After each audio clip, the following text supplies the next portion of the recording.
This is to identify the quality requirements and or standards for the project and its deliverables, and documenting how the project will demonstrate the compliance with the quality requirements. So plan quality management is have two factors. One, to identify quality requirements. Second, how demonstrate how we'll comply with those quality requirements. Simple, straightforward. And of course, it is towards project and its deliverables. Now,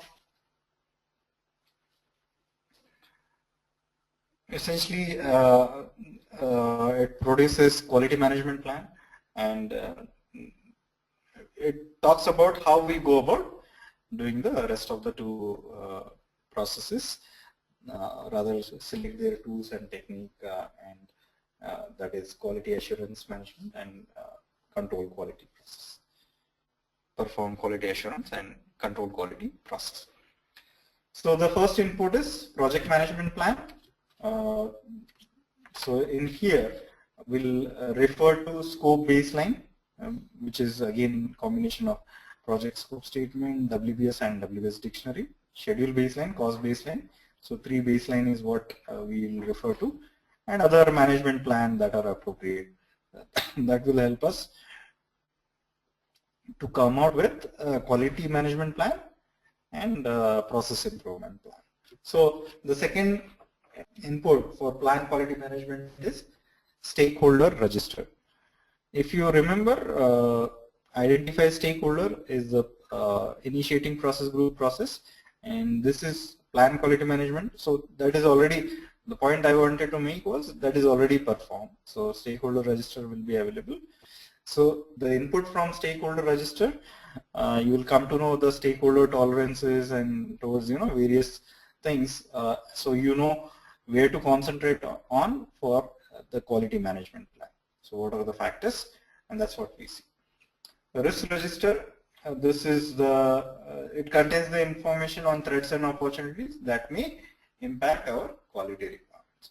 Then requirement documentation, of course, is one of the important document that will give us more insight into the quality related requirements. So this is all inputs will provide us towards the quality requirements. I was just seeing which all inputs are covered. Okay, so tools and techniques are covered in subsequent slides. So here I'm just going to mention those, and we'll cover the tools and techniques in detail as and when we visit those slides. So enterprise environmental factor and organization process asset, the other two inputs we are not going to cover in detail because we already know, they will definitely have, they will definitely contribute towards identifying quality requirements.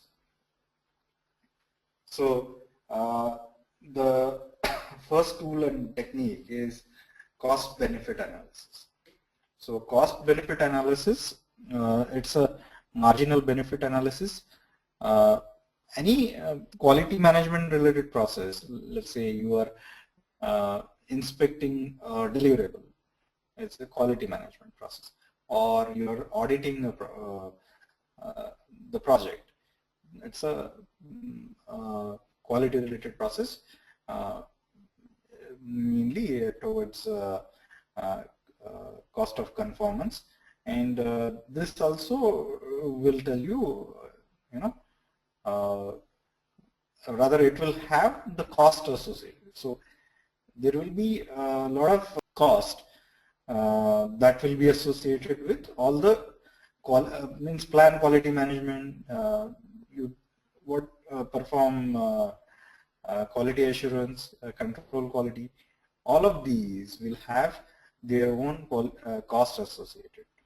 So we have to see whatever cost we are investing or expending, what benefit we are getting out of it. So that's where will lie, the increase stakeholder satisfaction. So is it essentially having less rework? Are we getting higher productivity?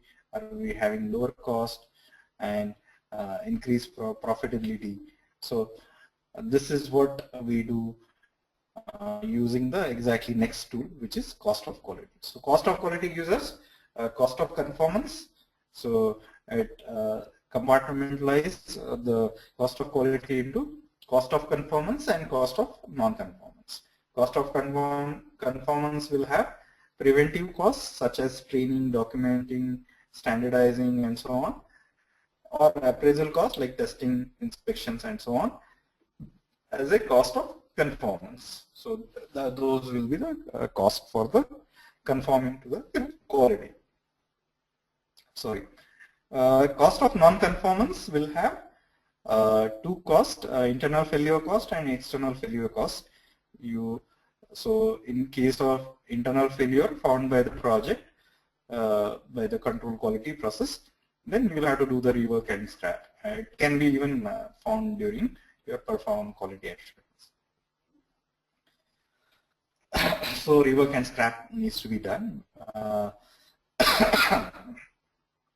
External failure cost will be, these are the failures found by the customer. So usually you will lose the business, liabilities and warranty work will happen. So cost of, we'll see, we have the separate slide on this, so we'll see, visually also what is cost of quality.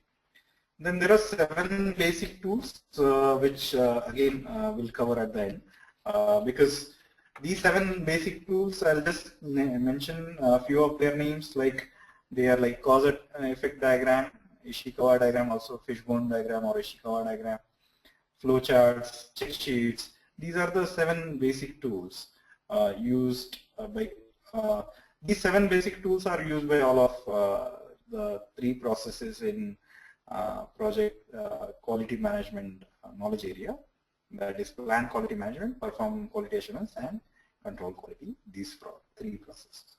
So this is common 7 basic quality tools, and will be explained, we have separate slides on that which will explain each and every tool appropriately.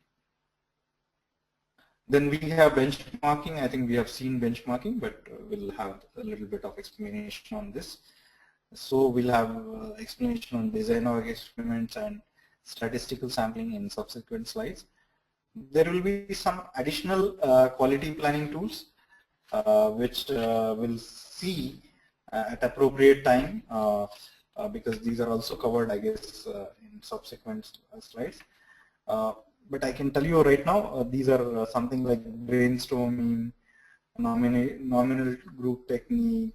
So those we have already covered, as a part of collect requirement process also, right? So those are the tools that can be used as additional quality planning tools. Meetings, of course, need not be told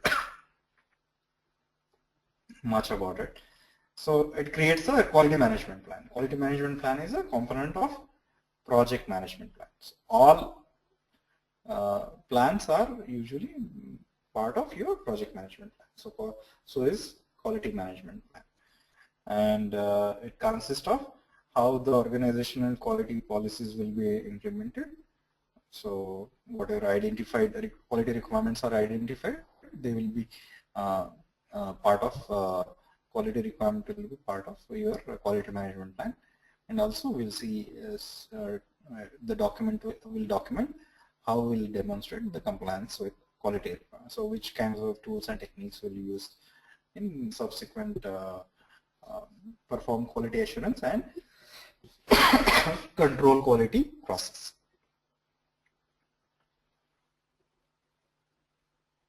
Then coming to process improvement plan, this is again a subsidiary or component of project management plan. This is in process improvement, we see the process boundaries, their configuration, their metrics, and we target to improve the process. So we try to reduce unnecessary activities on the process, and we try to improve the efficiency of existing sub items or the procedures within the process, or the steps or activities within the process. We try to improve the efficiency in order to improve the process or overall efficiency. That will help the project.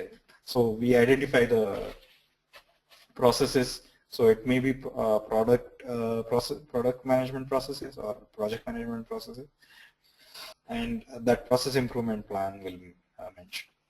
Quality metrics is something like this is based on your stakeholder register and risk register. We come out with the quality metrics such as sorry, defect density and let's say cost per ans. What we know already, I think that's easy to use. Cost per ans, CPI, CV, SPI, SV, and so on. So those becomes your quality matrix. Okay. So when I'm saying schedule variance, for example, I can say plus or minus 10% of schedule variance is allowed. So you know that schedule can be behind schedule or ahead of schedule by 10% of the time. So 10% of the whatever duration you have for the project. So those are the kind of quality metrics we use with usually control limits. Then the quality checklist. These are simple checklist. Usually you should use the acceptance criteria. They should be included in the scope baseline. So quality checklist should be incorporated into the acceptance criteria, and it is included in the scope baseline. So it's a structured tool, usually component specific, used to verify that a set of required steps has been performed. So I think we all know the checklist and we have been using it. So that's the output we get as a part of plan quality management process.